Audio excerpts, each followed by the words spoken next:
प्यारे विद्यार्थियों नमस्कार। आप सभी का हार्दिक स्वागत है संकल्प साइंस एकेडमी के यूट्यूब चैनल पर। अपना आज का टॉपिक है बायोमोलिक्यूल्स।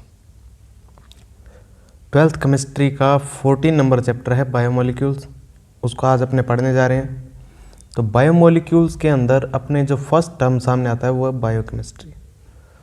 देखिए, बायोकेमिस्ट्री के ज़रिए मैं आपको बायोमोलिक्यूल्स को समझाने का प्रयास करूँगा। तो देखिएगा, branch of chemistry in which we studies about chemical processes that occurs in living organisms। ठीक है, केमिस्ट्री की वो ब्रांच जिसके अंदर अपने लिविंग ऑर्गेनिजम्स में मिलने वाली प्रोसेसेस के बारे में पढ़ते हैं, उससे जुड़े मॉलिक्यूल्स के बारे में पढ़ते हैं, उन्हीं को क्या बोलते हैं? बायोमोलिक्यूल्स कहते हैं। और उन बायोमोलिक्यूल्स का जिसमें स्टडी किया जाता है उसको क्या बोलते हैं? बायोकेमिस्ट्री कहते हैं। तो देखिए, अपने एक जनरल एग्जांपल लेते हैं, जैसे रेस्पिरेशन है, डाइजेशन है, ठीक है। उस प्रोसेस से जुड़े मॉलिक्यूल्स को देखिए आप, जैसे कार्बोहाइड्रेट, प्रोटीन, लिपिड, इन्हीं की स्टडी करेंगे अपने किसमें? बायोमोलिक्यूल चैप्टर में। ठीक है, कौन कौन से मॉलिक्यूल्स की स्टडी करेंगे? जैसे कार्बोहाइड्रेट है, लिपिड है, लिपिड को फैट भी बोलते हैं, प्रोटीन, विटामिन्स, न्यूक्लिक एसिड्स, इनकी स्टडी करेंगे। It is also known as biological chemistry। It is also known as biological chemistry। अपनी जो बायोकेमिस्ट्री है उसको बायोलॉजिकल केमिस्ट्री भी कहा जाता है। अब देखिए, बायोमोलिक्यूल्स का प्रॉपर डेफिनेशन मैं आपको बता देता हूँ। देखिएगा, all the organic or carbon containing compounds that present as essential constituent of living tissue और सेल। सभी ऑर्गेनिक और कार्बन कंटेनिंग कंपाउंड्स जो लिविंग टिश्यू या फिर सेल के एसेंशियल कॉन्स्टिट्यूएंट या भाग के रूप में मिलते हैं। लिविंग टिश्यू या सेल के एसेंशियल मतलब आवश्यक भाग के रूप में मिलते हैं, उसी को बोलते हैं बायोमोलिक्यूल्स। ठीक है, तो देखिए आपने आगे कुछ बायोमोलिक्यूल्स दिखाते हैं आपको, कौन कौन से मॉलिक्यूल्स बायोमोलिक्यूल्स कहे जा सकते हैं। देखिए, सबसे पहले आपको दिखाता हूँ भी बायोमोलिक्यूल्स की दो कैटेगरीज बना सकते हैं अपने। बायोमोलिक्यूल्स की दो कैटेगरीज बना सकते हैं। एक होती है लो मॉलिक्यूलर मास वाली, ऐसे मॉलिक्यूल्स जिनका मॉलिक्यूलर मास क्या होता है? लो होता है, थोड़ा होता है। और एक हाई मॉलिक्यूलर मास वाले कंपाउंड्स इसमें रखे जा सकते हैं, जिनमें नंबर ऑफ कार्बन 30 तक होते हैं, उनको कहते हैं अपने माइक्रोमोलिक्यूल्स। ठीक है, जिनके अंदर नंबर ऑफ कार्बन एटम 13 तक होते हैं, 30 तक होते हैं, सॉरी 30, ठीक है, 30 तक नंबर ऑफ कार्बन एटम होते हैं, उनको बोलते हैं माइक्रोमोलिक्यूल्स। और जिनके अंदर 30 से लेकर 100 या फिर 100 से भी ऊपर कार्बन एटम होते हैं, उनको बोलते हैं मैक्रोमोलिक्यूल्स। क्या बोलते हैं? मैक्रोमोलिक्यूल्स। तो आपको मैंने बताया कि बायोमोलिक्यूल्स को अपने दो पार्ट्स में कैटेगराइज कर सकते हैं, एक होते हैं माइक्रोमोलिक्यूल्स, एक होते हैं मैक्रोमोलिक्यूल। माइक्रोमोलिक्यूल्स का क्या होता है? मॉलिक्यूलर मास कम होता है क्योंकि उनके अंदर कार्बन एटम कम होते हैं। ठीक है, मैक्रोमोलिक्यूल्स का मॉलिक्यूलर मास ज़्यादा होता है क्योंकि उनके अंदर कार्बन एटम्स ज़्यादा होते हैं। इनके अंदर 30 तक कार्बन एटम्स होते हैं और इनके अंदर 30 से ऊपर अप्रोक्स 100 से भी कई बार ऊपर तक कार्बन एटम्स इनके अंदर हो सकते हैं। ये मैक्रोमोलिक्यूल्स और ये माइक्रोमोलिक्यूल।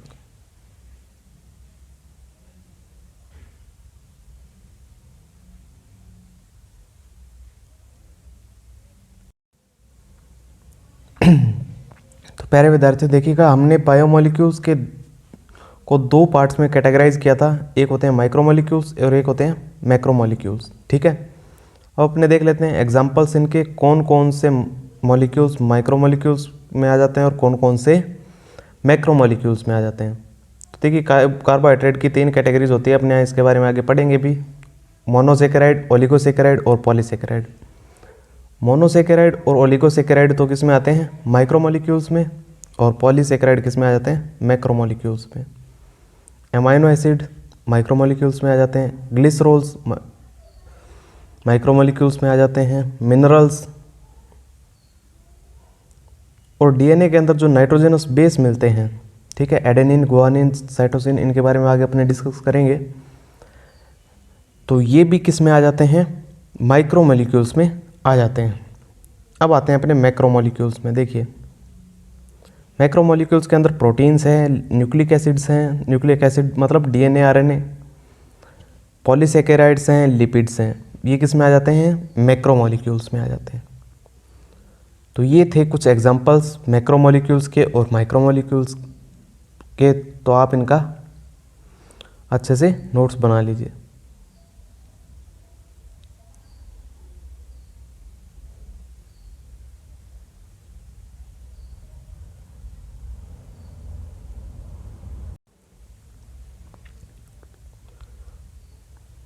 तो देखिए बेटा जी, अब अपने पढ़ने जा रहे हैं कार्बोहाइड्रेट को। बायोमोलिक्यूल्स में अपना पहला बड़ा टॉपिक है कार्बोहाइड्रेट। काफ़ी बड़ा टॉपिक है ये कार्बोहाइड्रेट। तो अकॉर्डिंग टू ओल्ड डेफिनेशन, सबसे पहले इसको ओल्ड डेफिनेशन के अकॉर्डिंग समझने का प्रयास करेंगे। Carbohydrates are the hydrates of carbon. मतलब देखिए carbohydrates are hydrates of carbon, मतलब कार्बन और H2O। हाइड्रेट का मतलब H2O, कार्बन और H2O से मिलकर बने हुए कंपाउंड होते हैं, ठीक है। या फिर ऐसे भी बोल सकते हैं कार्बन हाइड्रोजन ऑक्सीजन से मिलकर बने हुए कंपाउंड्स। ये इनका जर्नल मॉलिक्यूलर फॉर्मूला दे रखा है कार्बोहाइड्रेट्स का, इसको ऐसे भी लिखा जा सकता है, ठीक है। यही फॉर्मूला बताता है कि कार्बोहाइड्रेट्स क्या होते हैं, हाइड्रेट्स ऑफ कार्बन, ठीक है। अब देखिए इसके अंदर जो x है, x का वैल्यू 3 से लेकर आगे इन्फिनिट तक वेरी करता है, अलग अलग कार्बोहाइड्रेट्स के लिए, अलग अलग मॉलिक्यूल्स के लिए। सबसे छोटा जो कार्बोहाइड्रेट है वो होता है ग्लिसरैल्डिहाइड, जिसमें नंबर ऑफ कार्बन कितने होते हैं, 3 होते हैं। ये देखिए ग्लिसरैल्डिहाइड सबसे छोटा कार्बोहाइड्रेट होता है।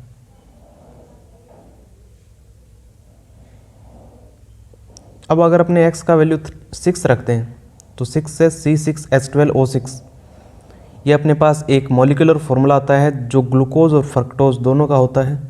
ग्लूकोज और फ्रक्टोज दोनों का होता है। ग्लूकोज और फ्रक्टोज का मॉलिक्यूलर फॉर्मूला सेम होता है, सिर्फ फंक्शनल ग्रुप डिफर होता है। ग्लूकोज और फ्रक्टोज का मॉलिक्यूलर फॉर्मूला सेम होता है, केवल फंक्शनल ग्रुप डिफर होता है। मैंने आपको पढ़ाया था जिनमें फंक्शनल ग्रुप डिफर हो और मॉलिक्यूलर फॉर्मूला सेम हो तो वो फंक्शनल आइसोमर होते हैं। मतलब यहाँ आप एक बात लिख सकते हैं भी ग्लूकोज और फ्रक्टोज एक दूसरे के फंक्शनल आइसोमर्स हैं। Next,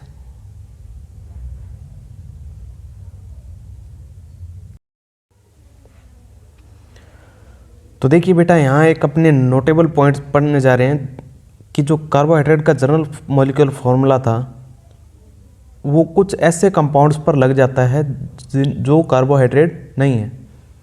but all the compounds which fit in this formula may not be classified under carbohydrate.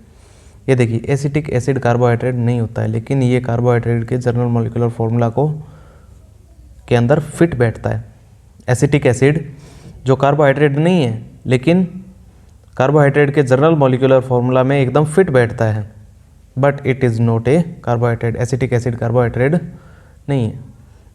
Next देखिए रैमनोज शुगर एक कार्बोहाइड्रेट है। रैमनोज शुगर एक कार्बोहाइड्रेट है, लेकिन ये कार्बोहाइड्रेट के जर्नल मॉलिक्यूलर फॉर्मूला में फिट नहीं बैठता। देखिए दोबारा से रिपीट कर देता हूँ, रैमनोज शुगर जो है वो कार्बोहाइड्रेट है, लेकिन ये कार्बोहाइड्रेट के जर्नल मॉलिक्यूलर फॉर्मूला में फिट नहीं बैठता। तो ये बेटा जी दो अपने एक्सेप्शनल पॉइंट थे, इनको आपने डिस्कस किया। पहला एसिटिक एसिड जो कार्बोहाइड्रेट नहीं है लेकिन कार्बोहाइड्रेट के जर्नल मॉलिक्यूलर फॉर्मूला में फिट बैठता है। दूसरा रैमनोज शुगर जो कार्बोहाइड्रेट है लेकिन कार्बोहाइड्रेट के जर्नल मॉलिक्यूलर फॉर्मूला में फिट नहीं बैठता, ठीक है।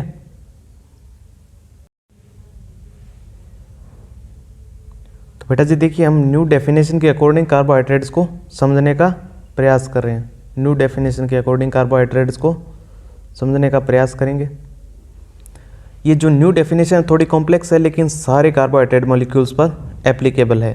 तो देखिएगा, carbohydrates are now defined as carbohydrates are now defined as a class of compounds that include polyhydroxy aldehydes और polyhydroxy ketones and a large polymeric compound that can be broken down hydrolysed into polyhydroxy aldehyde और ketones. तो बेटा जी इसको देख के समझने का प्रयास कीजिएगा थोड़ा सा। पॉलीहाइड्रोक्सी का मतलब होता है जिसमें बहुत सारे OH ग्रुप हों, ठीक है। कार्बोहाइड्रेट क्या होते हैं जिनमें बहुत सारे OH ग्रुप हों। पॉलीहाइड्रोक्सी का मतलब होता है बहुत सारे OH ग्रुप हों। पॉलीहाइड्रोक्सी कंपाउंड होते हैं जिनको अगर हाइड्रोलाइज किया जाए तो वो भी पॉलीहाइड्रोक्सी एल्डिहाइड और कीटोन देते हैं। देखिए इधर कार्बोहाइड्रेट में जनरली या तो एल्डिहाइड ग्रुप होता है, ये देखिए एल्डिहाइड ग्रुप है, या फिर कीटोन।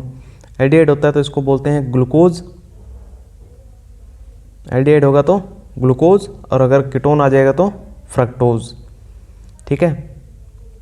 अभी थोड़ी देर पहले मैंने आपको बताया था ग्लूकोज और फ्रक्टोज में केवल फंक्शनल ग्रुप का डिफरेंस होता है। ग्लूकोज के अंदर एल्डिहाइड ग्रुप होता है और फ्रक्टोज के अंदर कीटोन वाला ग्रुप होता है। इसको एल्डोहेक्सोज बोलते हैं, उसको फ्रक्टोज को कीटोहेक्सोज बोलते हैं।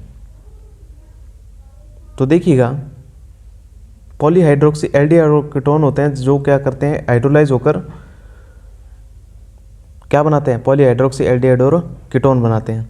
तो इस ग्लूकोज से तो नहीं समझ पाएंगे आप, लेकिन आप अगर एग्जाम्पल लें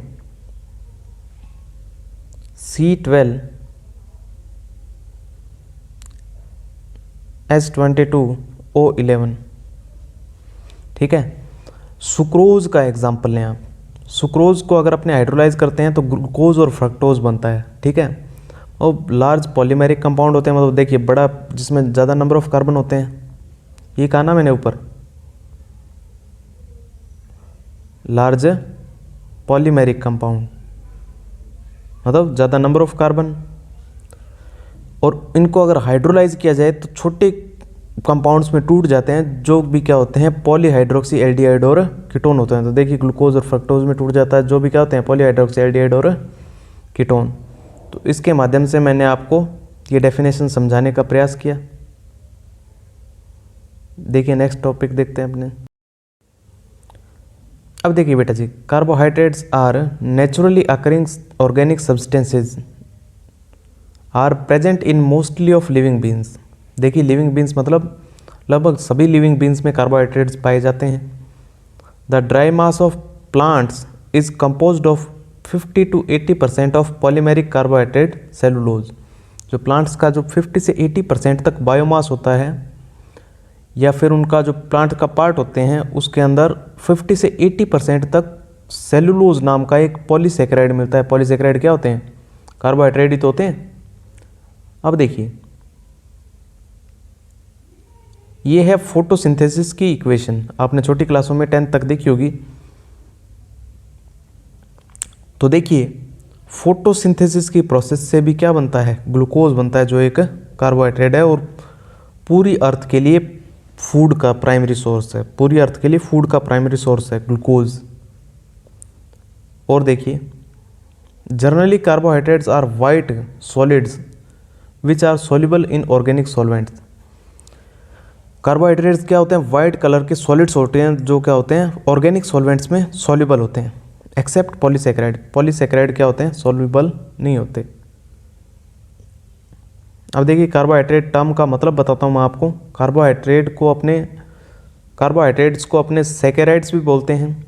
और ये जो सेकेराइड टर्म है ये सेकेरम से निकला है। सेकेराइड जो टर्म है वो सेकेरम से निकला है, जिसका अर्थ होता है स्वीट इन टेस्ट, ठीक है। जो ओलिगोसेकेराइड्स और मोनोसेकेराइड्स जो होते हैं वो टेस्ट के अंदर मीठे होते हैं, इसलिए उनको बोलते हैं कार्बोहाइड्रेट या फिर सेकेराइड्स, ठीक है। पॉलीसेकेराइड्स पर ये बात एप्लीकेबल नहीं है। तो ये अपना था फर्स्ट लेक्चर बायोमोलिक्यूल्स का। आपको कैसा लगा कमेंट बॉक्स में मेंशन कीजिएगा और अपना फीडबैक दीजिएगा, ठीक है। इसके नोट्स आपको टेलीग्राम चैनल पर भी मिल जाएंगे और वैसे भी इस स्लाइड से आप प्रॉपर अपना वर्क कर सकते हैं। तो आज के लिए बस इतना ही, आगे मिलेंगे अगली क्लास में, नेक्स्ट क्लास में। Thank you.